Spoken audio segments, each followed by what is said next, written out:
it's probably easy to think that if a product is cheaper or better or faster than your competitors, for example, then your business would do well, right? Because who doesn't want a cheaper product, or like who doesn't want to have a better product? And I was actually having a chat about this with a friend of mine. I was playing squash, and right after we always talk business. He runs a business as well, and he was like baffled by like why growth has stagnated. And being a bit of a marketing nerd myself, I dove in like, hey, what's the offer? Like, how are you presenting it to your clients? And what he started talking about is like, you know, we have this major competitor here in the Netherlands that's there, like everyone knows they're a competitor, right? That's like they take a big part of their market in. And you're like, oh, like it's like that, but we do this and this better, and actually we're cheaper as well, right? So we do better and cheaper. And that's great. Like let's be realistic. If you have a better product and it's actually a lower cost, probably by the time you get in front of someone, like if you're in their case, they have to actually do sales conversations or calling.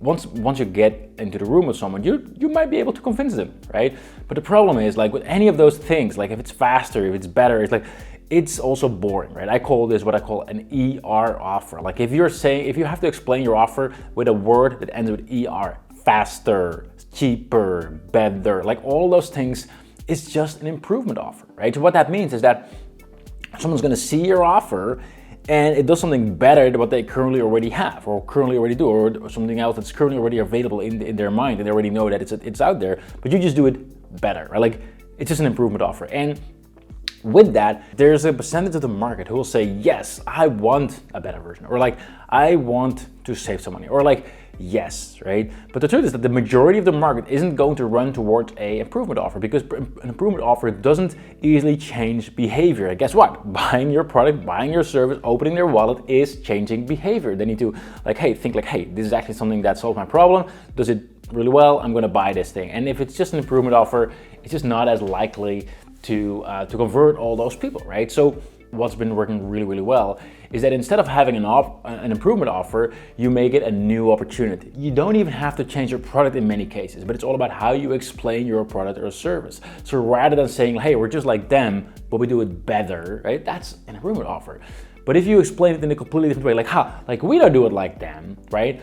We solve your problem in a new way, and that gives people the belief that maybe you will be the one that will solve it for them, right? And that isn't just handy once you get someone in the room, right? Or already deep down into your funnel, but it's also much easier to grab their interest at the top of the funnel. So like if you run, for example, ads, or if you like wherever you acquire your prospects or your customers, like it's just much easier if you have something to tell, like, hey, it's a new way how we solve it. And I think an easy market to explain this in is probably like something like weight loss, because everyone has been that's been like basically one of the oldest online marketing, maybe not the oldest, but one of the most heavily battled industries, because there's just a lot of margin, a lot of people who in that market as well, right?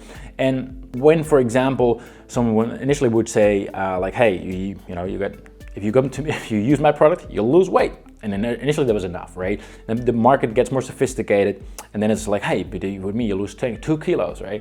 But with me you lose 10 kilos, right? And then people start exaggerating. Oh, but me 2 kilos in a certain time frame, like in 3 weeks. And like, oh, but for me 10 kilos in 3 weeks. Like, and again, at some point the market exaggerates. Like that messaging doesn't work anymore. And that's when people start using new mechanisms, right? For example, they would say, hey, we don't just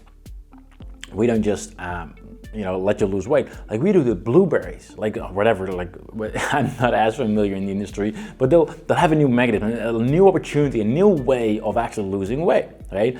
And that is what gets people to switch. Because if you think about it, like if people already know a certain diet, I don't know, again, I wish I could name a diet. I should have prepared that probably. But let's say there's some kind of a diet, like berry diet, like with berries you eat it and you lose weight. And if you already know that, and maybe you've already tried it, right? Maybe it didn't work, maybe it worked, but like you tried it, right? And they claimed like, hey, you're gonna lose 5 kilos with that. And then someone else comes along like, hey, with these blueberries, like we have the same blueberries, but with us, you lose 7 kilos, right? But it's really the same thing, just slightly better, or like maybe slightly cheaper, for example. Is that gonna get you to switch and change, like, now, like that's gonna work? No, right? Because it doesn't give you new belief that that it would actually solve your problem better. But then someone else comes along like, hey, like those berries, they don't work for this and this reason. What we found, like through study, is like this amazing new thing, and blah blah blah, whatever that would new thing. But they present it as a new opportunity, right? And because of that, you're like, hey, like now you have the belief, like maybe that would solve the problem, right? And obviously your product has to fulfill that. Like it's not just about making the claim. But the thing is, like a lot of people think about like, right, like I think a lot of people have been primed like, hey, if as long as we make it cheaper or better, that's going to be enough. And that's enough for percentage of the market. Like if you don't want to grow as fast, like cool, go with that. But if you'd like to grow faster and take a majority ownership of a certain market, then a new opportunity is just critical to have. Like, you'll need to have that offer. And oftentimes, again, it's not about changing your product, but oftentimes it's like looking at what your current product does.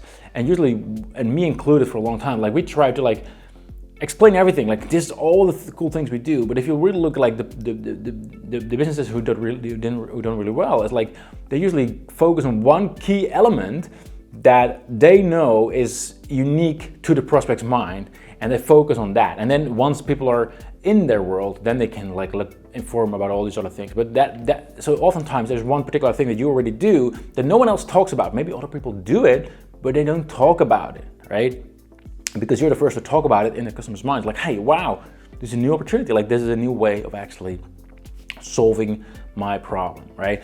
And obviously there's been tons of books written about it who go a lot more in depth. But the real point here is that if you are currently explaining your product in a way of like, it ends with ER, like better, faster, cheaper than whatever else, it means that you're only going to get a small percentage of the market, and you need to start thinking about what is your new opportunity. How are you going to present it in a way that it's actually a new opportunity to your prospect's mind? Because that is how you're going to win a much bigger portion of the market into your business.